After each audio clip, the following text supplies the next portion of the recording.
wabarakatuh. Di sini saya Nur Ifani Hairunisa dan Fania Yulastika Putri akan mempresentasikan hasil diskusi kami, yaitu yang berjudul Peradaban Islam pada Era Khulafaur Rasyidin. Di sini saya akan membacakan latar belakang. Latar belakangnya yaitu masa Khulafaur Rasyidin ini tidak lebih dari 30 tahun. Masa mereka menjadi sangat istimewa karena mengikuti manhaj Rasulullah secara sempurna sesuai dengan jalan lurus yang Allah ridhoi untuk hamba-hambanya.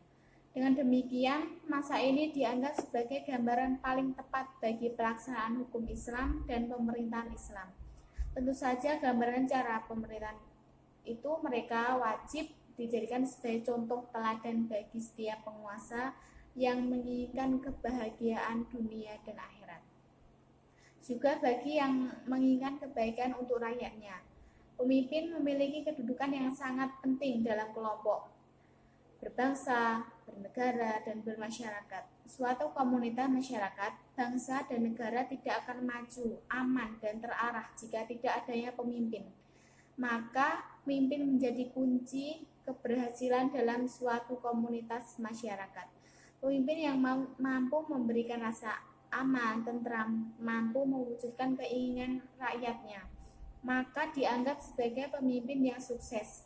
Pemimpin yang sukses adalah pemimpin yang dicintai oleh rakyatnya, sehingga pikirannya selalu didukung, perintahnya selalu diikuti, dan rakyatnya membela tanpa dimintai terlebih dahulu. Figur kepemimpinan yang mendekati penjelasan tersebut adalah Rasulullah beserta para sahabatnya, yaitu Khulafaur Rasyidin.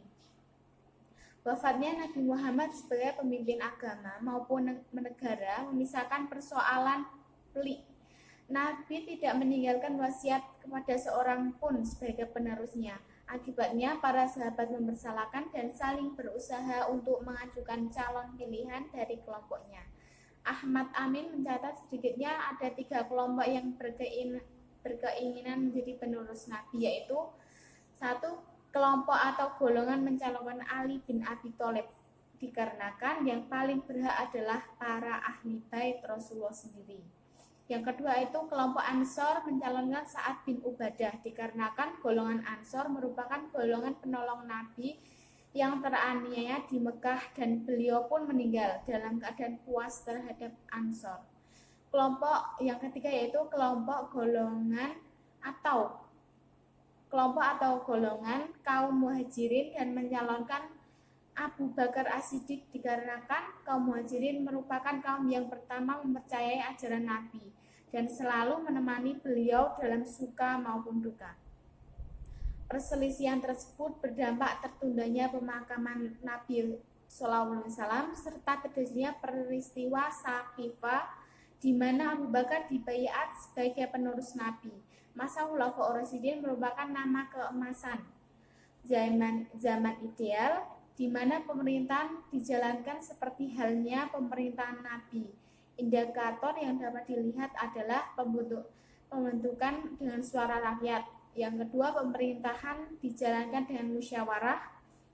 Kedaulatan hukum ilahi diaplikasikan dalam kehidupan bernegara, sehingga terdapat keyakinan bahwa segala gerak-gerik dipertanggungjawabkan kepada Rasulullah.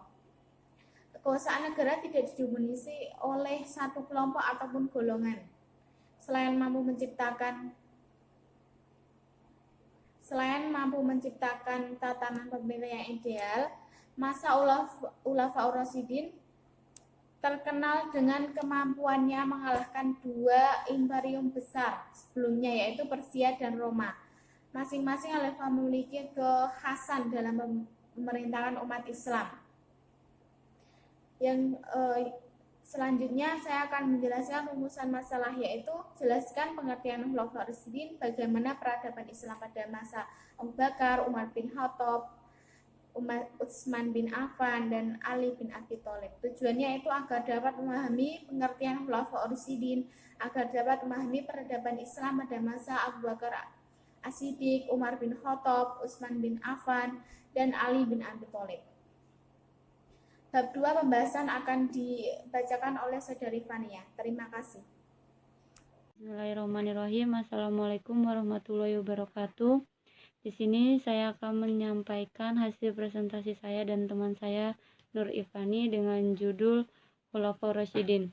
Khulafaur Rasyidin mempunyai arti pemimpin yang bijaksana sesudah Nabi Muhammad SAW wafat. Mereka itu terdiri dari para sahabat Nabi Muhammad yang berkualitas tinggi dan baik, mempunyai sifat arif dan bijaksana, berilmu yang luas dan mendalam, berani bertindak, dan lain-lain. Pada masa Khulafaur Rasyidin, khalifah ini dipilih berdasarkan oleh musyawarah.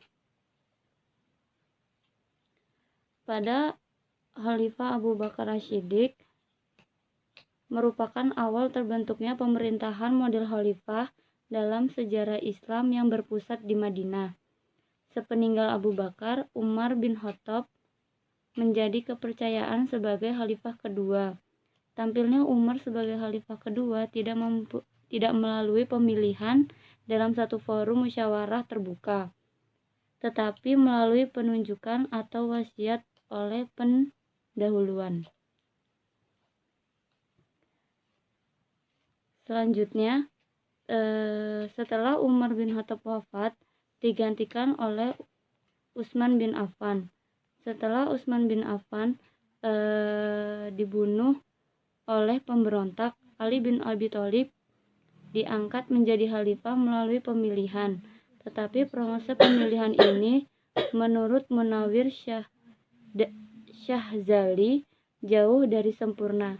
Semasa kepemimpinannya Ali memerintah selama 5 tahun, dan akhirnya kepemimpinannya ia pun terbunuh oleh para pemberontak. Pada masa Islam, Khulafaur Rasyidin mengalami berbagai macam kemajuan di berbagai bidang. Meski ada beberapa masalah yang harus mereka hadapi, masalah Khulafaur Rasyidin inilah yang mengawali kemajuan Islam di masa dan setelahnya. Mungkin cukup sekian presentasi dari saya. Apabila ada kurangnya, mohon maaf. Wassalamualaikum warahmatullahi wabarakatuh.